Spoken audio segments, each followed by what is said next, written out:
ഒരുപാട് ആളുകൾക്ക് പ്രിയങ്കരമായ ഒരു പാനീയമാണ് കാപ്പി അല്ലെങ്കിൽ കോഫി എന്ന് പറയുന്നത്.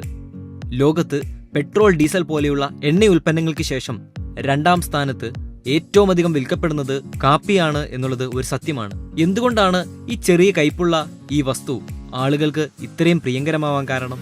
അല്ലെങ്കിൽ തന്നെ എങ്ങനെയാണ് ഈ കാപ്പി കുടിക്കുമ്പോൾ നമ്മുടെ ഉറക്കം പമ്പ കടക്കുന്നത്? അതിന്റെ രഹസ്യത്തെക്കുറിച്ച് ഇന്ന് നമുക്ക് സംസാരിക്കാം. Welcome to Malayalam digest.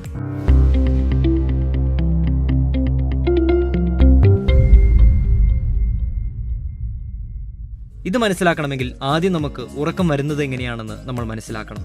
തലച്ചോറിൽ എന്താണ് സംഭവിക്കുന്നത്? നമ്മൾ ഉണർന്നിരിക്കുന്ന സമയത്ത് നമ്മുടെ തലച്ചോറിൽ അഡിനോസൈൻ എന്ന ഒരു രാസവസ്തു ഉൽപ്പാദിപ്പിക്കപ്പെടുന്നുണ്ട്. ഇത് റിസപ്റ്ററുകളുമായി ചേരുന്നു.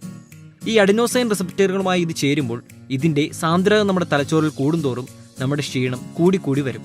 അഡിനോസൈൻ്റെ അളവ് നമ്മുടെ തലച്ചോറിൽ ഒരു രേഖയ്ക്ക് മുകളിൽ കയറുമ്പോഴാണ് നമുക്ക് അതിയായ ഉറക്കം തോന്നുന്നത്.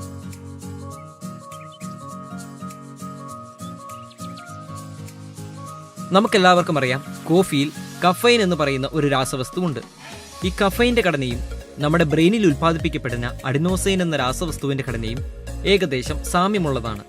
അതായത് നമ്മുടെ തലച്ചോറിലെ അഡിനോസൈൻ റിസപ്റ്ററുകളോട് ചേരാൻ കാഫൈൻ എന്ന രാസവസ്തു മത്സരിക്കും.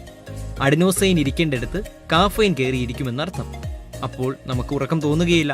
അപ്പോൾ വേറൊരു ചോദ്യം വരും, അധിക നാളിങ്ങനെ ഉറക്കത്തെ മാറ്റി നിർത്തുമ്പോൾ എന്താണ് സംഭവിക്കുന്നത്? പതിവായി കൂടിയ അളവിൽ കാപ്പി കുടിക്കുന്ന ശീലമുള്ള ഒരാളാണെങ്കിൽ അയാളുടെ ബ്രെയിനിൽ കൂടുതൽ അഡിനോസൈൻ റിസപ്റ്ററുകൾ ബ്രെയിൻ സൃഷ്ടിക്കും. അയാൾക്ക് ഉറക്കം തോന്നണമെങ്കിൽ കൂടുതൽ അഡിനോസൈൻ തലച്ചോറിൽ ഉൽപ്പാദിപ്പിക്കപ്പെടേണ്ട വരും. നാളുകൾ കഴിയുന്തോറും ഉറക്കത്തെ മാറ്റി നിർത്തണമെങ്കിൽ കൂടിയ അളവിൽ കാപ്പിയും വേണ്ടിവരും. അപ്പോൾ ഒരു ദിവസം പെട്ടെന്ന് കാപ്പി കൂടി നിർത്തിയാലോ? കോഫിയുടെ അളവ് കുറയുമ്പോൾ പെട്ടെന്ന് ക്ഷീണം തോന്നും. കാരണം നമ്മുടെ തലച്ചോറിൽ ഒരു സാധാരണ മനുഷ്യനിലുള്ളതിനേക്കാൾ ഒരുപാട് അഡിനോസൈൻ്റെ അളവ് കൂടുതലാണ്. ഇനി ഇത് മാത്രമാണോ കാഫൈൻ്റെ രാസപ്രക്രിയ? അല്ല, മറ്റൊരു പ്രത്യേകത കൂടിയുണ്ട്. നമുക്കറിയാം, നമ്മുടെ ശരീരത്തിൽ അപകടങ്ങളെ നേരിടുമ്പോൾ അല്ലെങ്കിൽ ജാഗ്രത പാലിക്കേണ്ടി വരുമ്പോൾ ഒരു പ്രത്യേക ഹോർമോൺ ഉൽപ്പാദിപ്പിക്കപ്പെടുന്നുണ്ട്, അഡ്രിനാലിൻ. അഡ്രിനാലിൻ ചെയ്യുന്നത് ഹൃദയമിടിപ്പ് കൂട്ടുക, ശ്വാസകോശം മുഴുവനായും തുറക്കുക, രക്തയോട്ടം കൂട്ടുക എന്നിങ്ങനെയുള്ള കാര്യങ്ങളാണ്. ഒരു അപകടത്തെ തരണം ചെയ്യാനുള്ള എല്ലാവിധ കാര്യങ്ങളും. അതുപോലെ തന്നെ നമ്മുടെ ബ്രെയിനിൽ സന്തോഷം തരുന്ന ഒരു രാസവസ്തുവാണ് ഡോപ്പമൈൻ എന്നുള്ളത്.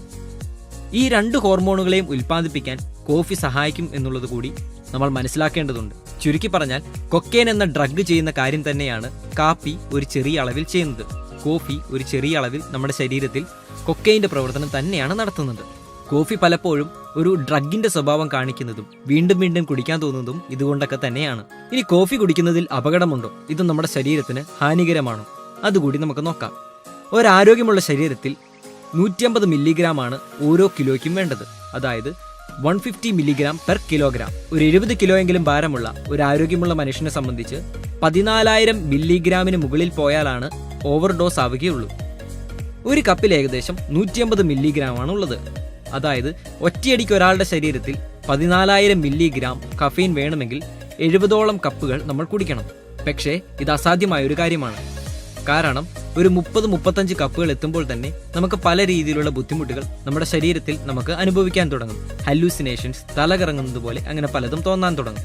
അതുകൊണ്ട് ഇങ്ങനെ സംഭവിക്കുക എന്നുള്ളത് വളരെ അസാധ്യമായ ഒരു കാര്യമാണ്.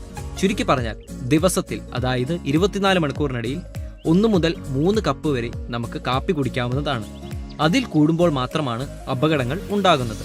ഒരു ചെറിയ കാര്യം കൂടി സൂചിപ്പിച്ചുകൊണ്ട് നമുക്ക് ഈ വീഡിയോ അവസാനിപ്പിക്കാം. റെഡ് ബുൾ പോലെയുള്ള പല എനർജി ഡ്രിങ്കുകളിലും ഇതേ കാഫൈൻ്റെ അളവ് തന്നെയാണ് കൂടി നിൽക്കുന്നത്. അതുകൊണ്ടാണ് എനർജി ഡ്രിങ്കുകൾ കുടിക്കുമ്പോൾ ഒരുപാട് ഊർജ്ജം തോന്നുന്നത്. നമ്മുടെ അഡ്രിനാലിനും ഡോപ്പമൈനും പോലുള്ള ഹോർമോണുകൾ വളരെ വേഗത്തിൽ ഉൽപ്പാദിപ്പിക്കപ്പെടുന്നു. അതിനാൽ തന്നെ എനർജി ഡ്രിങ്കുകൾ അധികം കഴിക്കുന്നത് ശരീരത്തിന് നല്ലതല്ലെന്ന് പ്രത്യേകം സൂചിപ്പിക്കേണ്ടല്ലോ. അടുത്തൊരു വീഡിയോയുമായി കാണാം. അതുവരെ ഗുഡ് ബൈ.